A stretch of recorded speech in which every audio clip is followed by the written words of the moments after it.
ہر عید پر سیاست کی بات کر رہے ہوتے ہیں۔ اٹارنی جنرل نے ایک لسٹ بھی پیش کی تھی سپریم کورٹ آف پاکستان میں ان کی پریس کانفرنس کے ایک دن بعد۔ جنرل ہیں ان کی نواسی وہ بھی گرفت میں ہیں اس وقت، اور ان کے علاوہ جو ریٹائرڈ 4 اسٹار جنرل ہیں ان کے داماد بھی اس وقت گرفت میں ہیں۔ ان کی جان اب تک نہیں چھوٹ رہی، وہ ابھی تک گرفت میں ہیں، اور اس سے پہلے قانون موجود نہیں تھا کہ توسیع ہوگی بھی یا نہیں ہوگی۔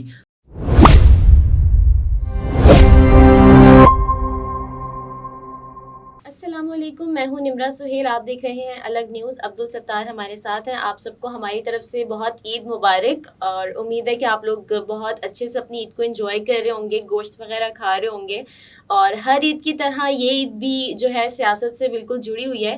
تو بات چل رہی تھی فوجی عدالتوں میں سویلین کے ٹرائل کے خلاف سماعت 2 ہفتے تک کے لیے ملتوی ہو گئی ہے، ملتوی ہے، جی تو اس پہ ملتوی بات ہے۔ کرتے ہیں۔ سماعت 2 ہفتوں کے لیے ملتوی ہے۔ اس کے علاوہ کیا جو عید پر ہم دیکھیں ہر عید پر سیاست کی بات کر رہے ہوتے ہیں، نہیں تو پھر کرنٹ افیئر جو بھی سیاست سے جڑی ہوئی چیزیں ہوتی ہیں ان کے بارے میں ہم بات کر رہے ہوتے ہیں۔ اس کا کیا فیصلہ متوقع ہے، کیا آ سکتے ہیں؟ فیصلہ ایک تو یہ ہوگا کہ ٹرائل چلے گا، دوسرا یہ ہو سکتا ہے کہ ٹرائل نہیں چلے گا، ٹرائل چلے گا، اور تیسرا درمیانی راستہ ہے۔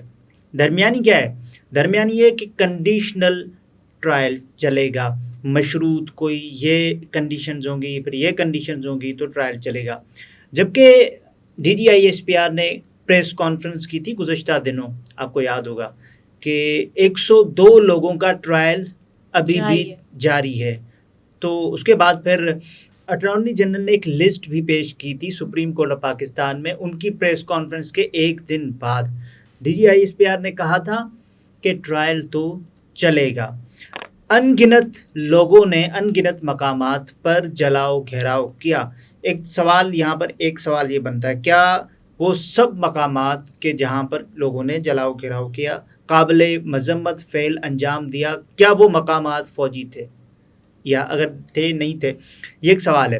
اگر وہ مقامات فوجی مقامات نہیں تھے تو کیا ان کا جو ٹرائل ہے فوجی عدالتوں میں چلے گا یا نہیں؟ یہ ایک الگ سوال ہے۔ اس کے علاوہ D G I S P R نے کہا تھا کہ جو ہم دیکھیں کہ اس حوالے سے کتنے خود اکاؤنٹیبل ہیں، خود احتسابی کے عمل سے گزر رہے ہیں۔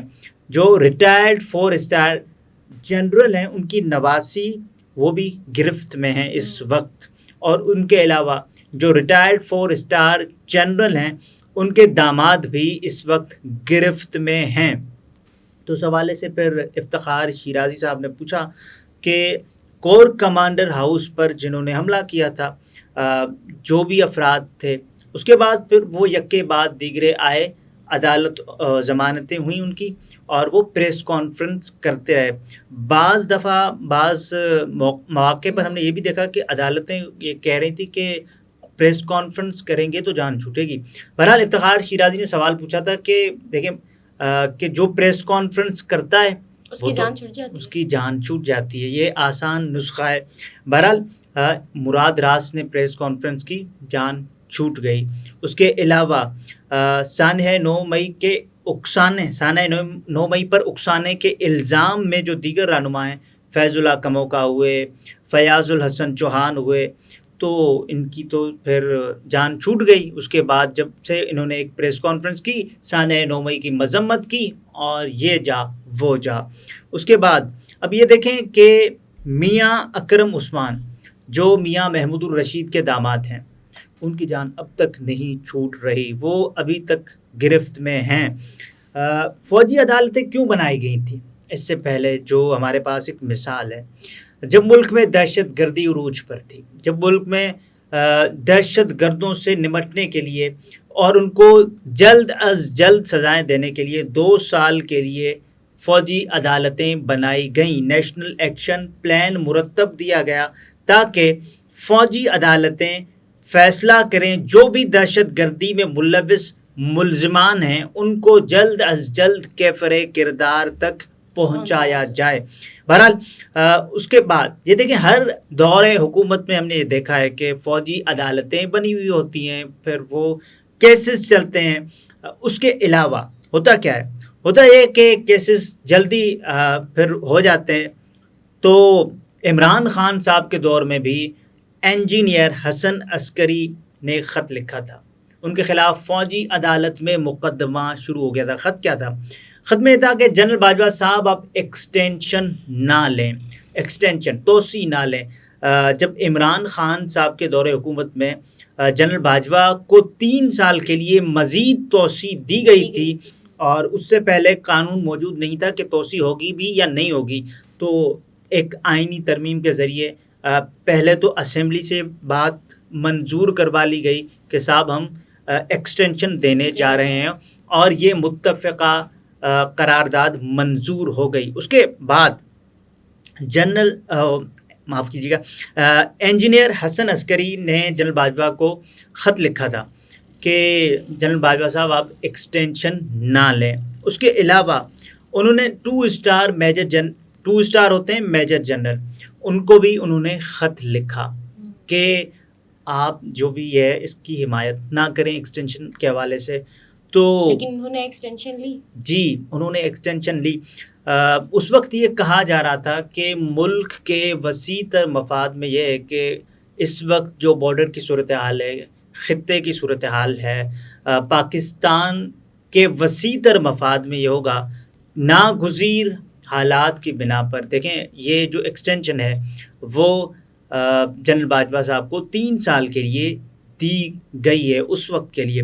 سو بہرحال یہ انجینئر حسن عسکری پر مقدمہ چلا، اور اس کے بعد پھر ان کا ٹرائل ہوا، سزا ہوئی، اور اس کے بعد سزا میں نرمی دی گئی انہیں، اور وہ ان دنوں اپنے گھر واپس پہنچ چکے ہیں. کچھ دنوں قبل وہ واپس گھر پہنچ چکے ہیں. بہرحال سزا میں تھوڑی سی نرمی برتی گئی. یہ ہوتا کیوں ہے؟ فوجی عدالتوں میں ٹرائل کا مقصد اور مطلب ایک ہی پیغام ہوتا ہے نا، کہ جو فوجی عدالتیں ہیں وہ جو عام عدالتیں ہیں ان سے زیادہ کیس کو جلدی ٹیک اپ کرتی ہیں، ان کا فیصلہ جلدی آتا ہے. فوجی عدالتیں ملک میں، پاکستان میں اس وقت ان کا کیا ہے؟ کیسے تعین ہوگا کہ ایک بندہ ہے جس نے کوئی جرم کیا ہے، اس سے کوئی جرم سرزد ہوا ہے، تو یہ فوجی عدالت میں چلے گا یا سول عدالت میں چلے گا؟ اس کا جسٹس عائشہ اے ملک صاحبہ نے بھی ایک سوال پوچھا تھا جب یہ سماعت جاری تھی. کیس 2 ہفتوں کے لیے ملتوی ہو گیا تھا. 2 ہفتوں کے لیے نہیں بلکہ جولائی کے 2 ہفتوں تک بینچ اویلیبل نہیں ہوگا، یہ چیف جسٹس آف پاکستان نے کہا تھا. تو اب اس کے بعد پھر جو لوگ اخذ کر رہے ہیں، تجزیہ کار کیا بتاتے ہیں، تجزیہ کاروں کے مطابق یہ جو یا تو ٹرائل چلے گا یا ٹرائل نہیں چلے گا. اور جو درمیانی راستہ یہ ہو سکتا ہے کہ کنڈیشنل ٹرائل ہو، کہ فلاں لوگ جنہوں نے یہ کام کیا ہے جس سے فوج کے امیج کو نقصان پہنچا ہے، یا پھر یہ جرم کیا ہے کور کمانڈر ہاؤس پر، یا جو بھی کنڈیشنز ہوں گی، اور وہ جو لوگ ان کنڈیشنز پر پورا اترتے ہوں گے یا جن کے لیے کنڈیشنز بنائی گئی ہوں گی، تو ان کے لیے پھر یہ ٹرائل چلے گا فوجی عدالتوں میں، یا تو پھر چلے گا نہیں چلے گا، اور اس کے علاوہ تو درمیانی راستہ ہے.